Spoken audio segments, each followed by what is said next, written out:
fit the door operator here.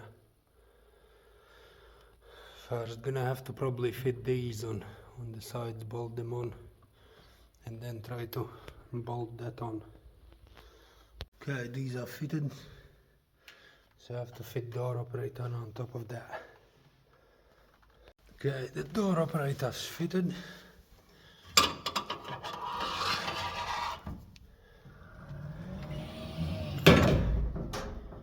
So next step, safety edge sensor on that side.